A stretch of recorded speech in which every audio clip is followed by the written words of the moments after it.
Now that the Chicago Bulls have traded Alex Caruso to OKC for Josh Giddey, the focus now moves over to Zach LaVine. And if the Chicago Bulls are going to find a trade partner for Zach LaVine, is this reported that there are 15 trade proposals that might be out there for Zach LaVine? And reportedly, there are two teams that might have some serious interest in Zach LaVine. So we're going to be talking about the possibility of Zach LaVine moving on to a couple teams that were listed here. And we're also going to talk about what is the best case scenario for the Chicago Bulls moving forward with a Zach LaVine trade. So this is Rico Greenhowe, and this is another episode of Bulls Digest. Before we jump into it, want to let you know that 75.9% of you guys that watch the videos are not subscribed to the channel. Make sure you hit that subscribe button so you can stay up to date with the latest news and happenings around your Chicago Bulls. And without further ado, let's jump into the hot topic, which is LaVine traded to the Sixers or the Jazz. All right, guys, so I wanted to go ahead and put the Sixers and the Jazz up there because these are the two teams that supposedly have risen up out of the 15 floated trade offers, which is quite phenomenal, guys. When you think about that, that's just about half the league has maybe talked to the Chicago Bulls, or perhaps we put something out there for Zach LaVine, who knows? I guess we'll find out after the situation is handled. But these two teams have risen up as possible teams that could be the most active, the Utah Jazz and the 76ers. And let me start off by saying with the Utah Jazz, it does not surprise me that Danny Ainge would want to go ahead and be this active for Utah. As far as I'm concerned, I think that he was definitely the person behind building the Celtics up the way that they are currently constructed now. He's obviously proven and gotten a title with Boston in the front office, and I think he's looking to do the same with Utah. With the Philadelphia 76ers, it's a bit more of a tricky situation, and I've said all along that this would be a desperate situation. And if it becomes a desperate situation for the Philadelphia 76ers, then the Bulls would be able to take full advantage of them not taking care of business and getting rid of Zach LaVine when he was a much more sought after player. And so this would be a desperation for Philadelphia in the sense that they would strike out on Paul George. Theoretically, they would strike out on Brandon Ingram, which would lead them to go after Zach LaVine to go out there and just get buckets. And they're hoping that they're going to be able to get enough buckets, outscore people, and get themselves into the finals or the championship or whatever they're looking to build there in Philadelphia. But I think that essentially would be what they would want to build with Zach LaVine over there. But again, this would be more of a desperate situation. I've been saying that all along. And I think that if the Sixers were to do that, then, they're going to, I think, throw in picks if it's a desperate situation. Not too many players are under contract. I'm going to talk about the players that I would most like to see if it were a sign and trade, guys. So let's go ahead and, start off by, again, just loosely talking about what Casey Johnson is saying, who reports for the Chicago Bulls. He writes articles. He's generally on the sideline here, but he's saying that, again, league sources have kind of reiterated that the Bulls will remain active with Zach LaVine, including teams like the Utah Jazz and Philadelphia 76ers. And, they're talking about the fact that DeMar DeRozan's unrestricted free agency is going to be something that has to be considered for the Chicago Bulls. But it's quite interesting because I just talked about the desperation of the Philadelphia 76ers and them possibly doing this deal on a last minute desperation. I love that this was also pointed out in this same piece by a Philadelphia reporter that has disputed that the 76ers interest in LaVine is very real here. All right. He's saying that, there have not really been very much interest in LaVine, since the 2024 trade deadline here, and that position has not changed since the trade deadline. So Philly has no interest in pursuing Zach LaVine. And so again, Utah, we've talked about it before. I think that Utah has some pretty good pieces that would work. I mean, we talked about John Collins coming over. I like him in the front court. I think that he would be an excellent piece for Josh Giddey, a good running mate, somebody he could throw lobs to. Certainly that's going to get us some size. With Jordan Clarkson, that is a guy that is going to be able to stretch the floor and knock down three-point shots. I don't think that Colin Sexton is going to be included in this deal right now, especially now that we've gone out and we've addressed the point guard with Josh Giddey. We already have Kobe White and DeSumo there. So I think that that deal with Clarkson and then John Collins probably makes the most sense. If it is Philadelphia, again, we're hearing the pushback that they don't want Zach LaVine, but I really have to believe that Daryl Morey is thinking that if I strike out, I've got to go after this guy.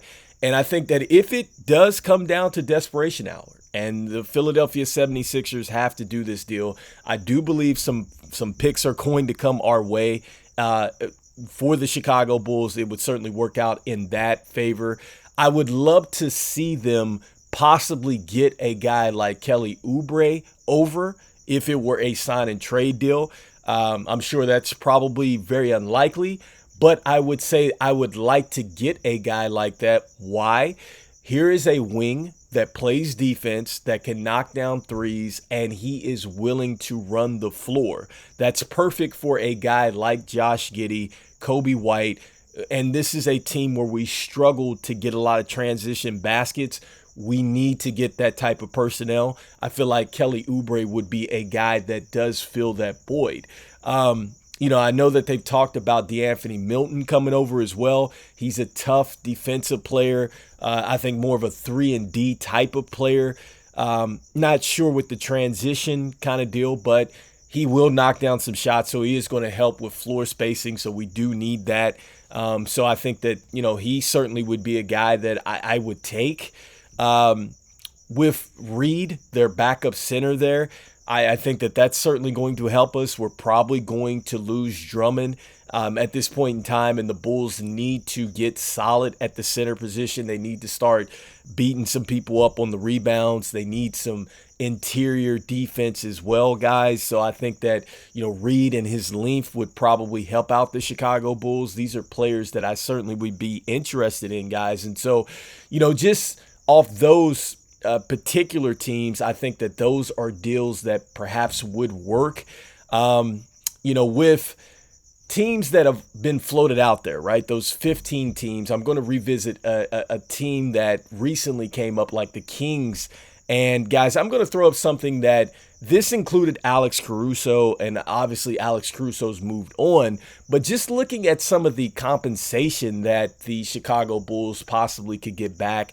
At this point in time, with the way we're moving and the way we're trying to shape the roster and trying to get rid of Zach LaVine, I think it might be a good idea to take something like this, because it's not all that bad at this point in time with what we have with Zach LaVine. I mean, we're trading him now at probably his lowest value. So here's a deal that was thrown out there a couple days ago with the Kings. Obviously, Caruso has been traded, so in full context. But just throwing this up, guys, it was a proposed deal, and this deal was something that I guess the Kings wanted to pick up the phone and see if this could be done again.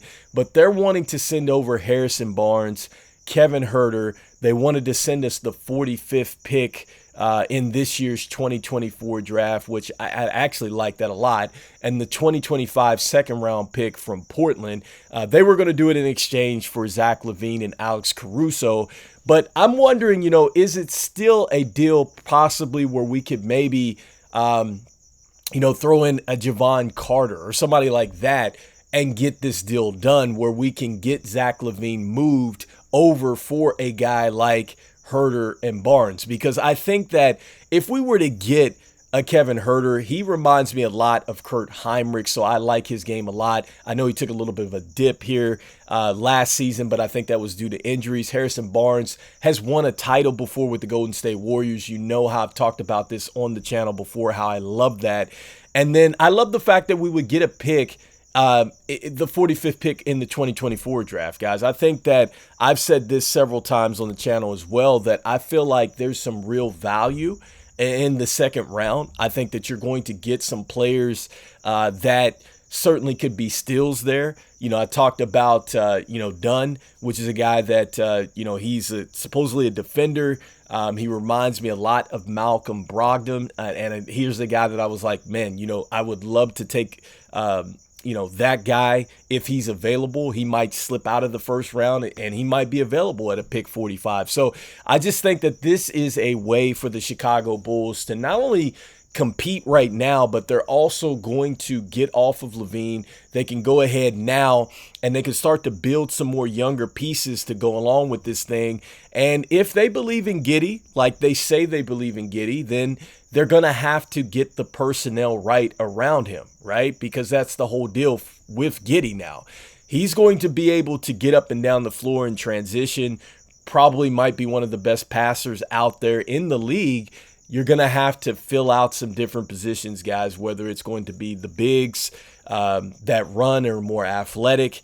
You're going to need to get some spacing, people who can knock down shots, and you're going to have to be able to defend a little bit better on the perimeter. You've already lost Alex Caruso, which was arguably the best defender probably outside of Javonte Green. So, guys, with that being said, what do you guys think? Do you think that we should make the deal with Utah where we would get a John Collins and we would get a Clarkson back?